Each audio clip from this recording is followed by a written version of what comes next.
Did you hear the latest about Lily and Jack Sullivan? This could be the moment everything changes in one of Canada's most mysterious disappearances. I want you to pay attention and think carefully because this story, this case, it's not just about missing children. It's about unanswered questions, about secrets, and about a community desperate for answers. And right from the start, let me ask you, what do you believe happened to these two kids? Do you think they simply wandered off? Or do you think something far more sinister is hiding beneath the surface? Now, before we go any further, make sure you hit that like button, subscribe, and turn on all notifications because every update I bring you could be critical in keeping these children's story alive. And you need to be here to follow every twist, every lead, every shocking discovery. It's been months since Lily, just 6, and Jack, only 4, who have now turned 5, vanished from their home in rural Nova Scotia. The days turned into weeks, weeks into months, and the trails seemed to grow colder with every passing day. The RCMP conducted searches, scoured the surrounding areas, interviewed everyone, including the children's mother and stepfather. But every day without a lead only heightened the tension, the worry, and the frustration that rippled through the community. People kept asking questions. Where could they have gone? Was this an accident? Was someone hiding the truth? And now, recent developments have brought renewed urgency to a case that had seemed stuck in a standstill. Last Saturday, volunteers returned to the river near the Sullivan home, the Middle River, a location that has been at the center of numerous search efforts. This river has been scoured before, yet somehow this search was different. They discovered items, clothing, a bicycle, blankets with bones. Although the RCMP have officially confirmed that these items does not belong to the children, the very presence of such objects in the river just raised chilling questions. If this don't belong to the kids, then who owns them? Or do they point to someone else entirely? Can all this be an unfortunate coincidence? And what about the blanket, the t-shirt, and the other items that volunteers pulled from the river? Could they be connected to the stepfather? Rumors and social media speculation have already erupted, but so far nothing has been confirmed publicly. Still, the reaction from the authorities was swift, precise, and significant. Cadaver dogs, highly trained to detect human remains, are being deployed again this week. This means the RCMP, despite previous searches, sees potential evidence that requires the most specialized teams. Cadaver dogs are not used lightly. They are used when the stakes are highest, when the possibility of discovering a body cannot be ignored. And that tells us something critical. It tells us that investigators are not ruling out the most serious scenarios. Audience, right now, I want you to consider this. How does it feel knowing that trained dogs are being brought in to search for what could be the remains of these children?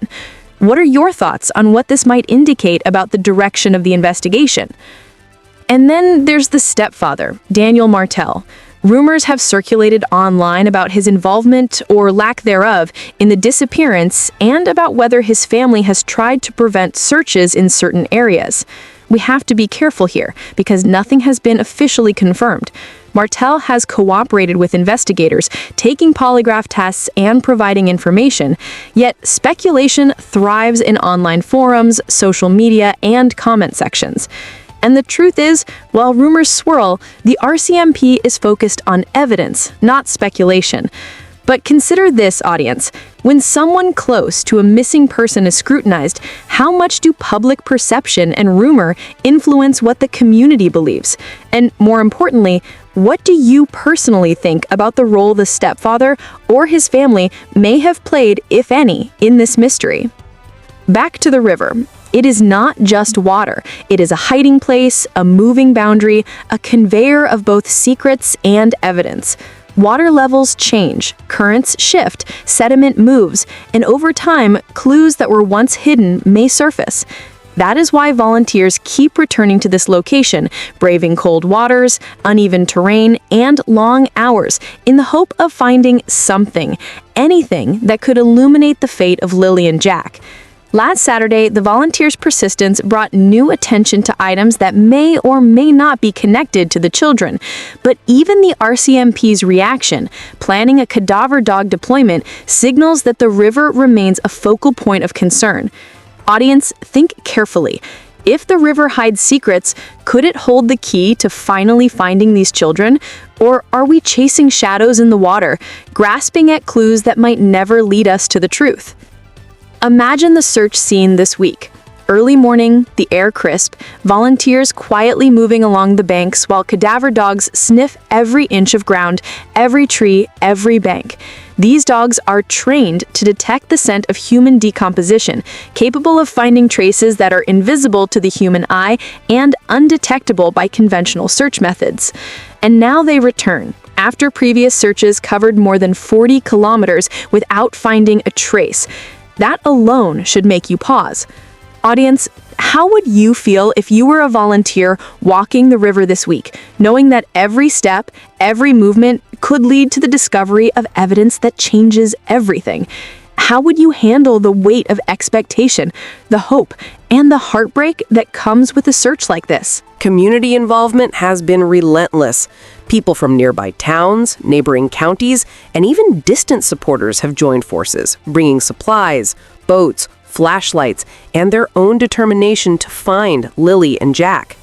They walk the riverbanks, wade into cold water, and examine every nook and cranny with painstaking attention. Some report items that seem suspicious, some report nothing at all, but the dedication never wavers. And that dedication forces us to ask, how far would you go to search for a missing child, knowing that every discovery could be the difference between hope and heartbreak? Audience, I want you to imagine yourselves on that riverbank. What would you do if you found an item you believed could belong to Lily or Jack? The mystery grows more complex when we consider the stepfather again. Daniel Martell, while cooperating with investigators, has had his name come up in geocaching logs and online speculation, raising questions about whether proximity or coincidence plays a role in the narrative. The RCMP and volunteers know that not every clue is valid, that false leads abound, and yet the investigation continues. That tension between confirmed evidence and rumor fuels public curiosity. Audience, I want you to consider this. How do you separate speculation from fact in a case like this? What is your threshold for believing a lead is credible? And the items found in the river, clothing, a bicycle, blankets, raise a vital question. Could any of these belong to the children, or are they unrelated, misleading volunteers and investigators alike? The RCMP has been careful to say that nothing is officially linked yet, but their decision to deploy cadaver dogs again this week suggests that the potential for discovery is real. That uncertainty, that potential is what keeps the community engaged and the story alive. Audience, tell me, if you were standing by that river this week, would you believe the items were evidence or coincidence?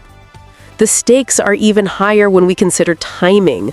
Water levels shift, currents move objects downstream, and sediment can conceal evidence for months. Each day that passes could make a discovery more or less likely. That is why the upcoming search is not just another sweep. It could be decisive. And that is why every detail matters, from the way volunteers organize, to how the cadaver dogs are deployed, to what the RCMP decides to publicly disclose. Audience, I want you to ask yourselves, does secrecy from investigators frustrate you, or does it make sense in a case where revealing details could compromise evidence? And now, as we reach a critical point in the story, I want to remind you again, like we did at the start, hit that like button, subscribe, and turn on all notifications. You need to be here for every update, every clue, and every revelation in this ongoing search. Every click, every comment, every share helps keep attention on this case, and attention is exactly what could bring answers for Lily and Jack. Audience, imagine the power of community awareness. Your engagement could directly support the investigation by keeping eyes on these developments and keeping pressure on authorities to act decisively. Think about the upcoming week. Cadaver dogs will cover areas previously searched, but likely focusing on new or under-investigated zones along the river, the surrounding woods, and possibly near the home property. They will move silently, systematically, and with precision that volunteers alone cannot achieve.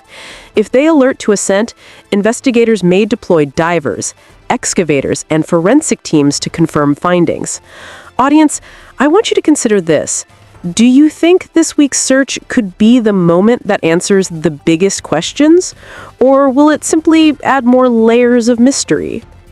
Every clue, every rumor, every speculation online feeds into the narrative, but nothing replaces evidence on the ground.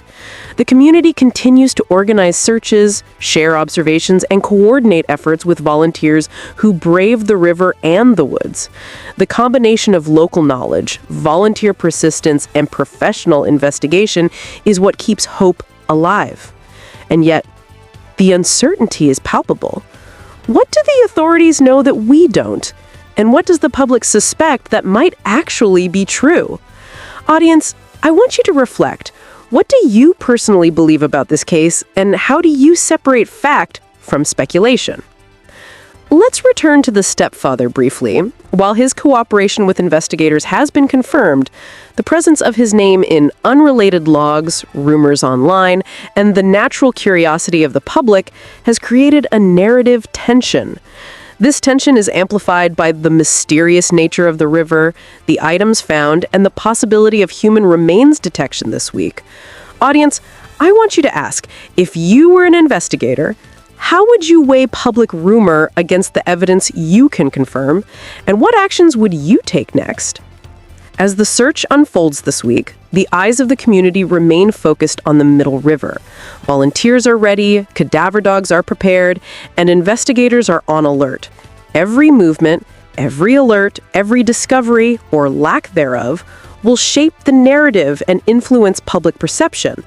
Audience, I want you to imagine, if you were following this live, every update in real time, what would be your reaction to a positive alert? And how would you react if there is nothing found again?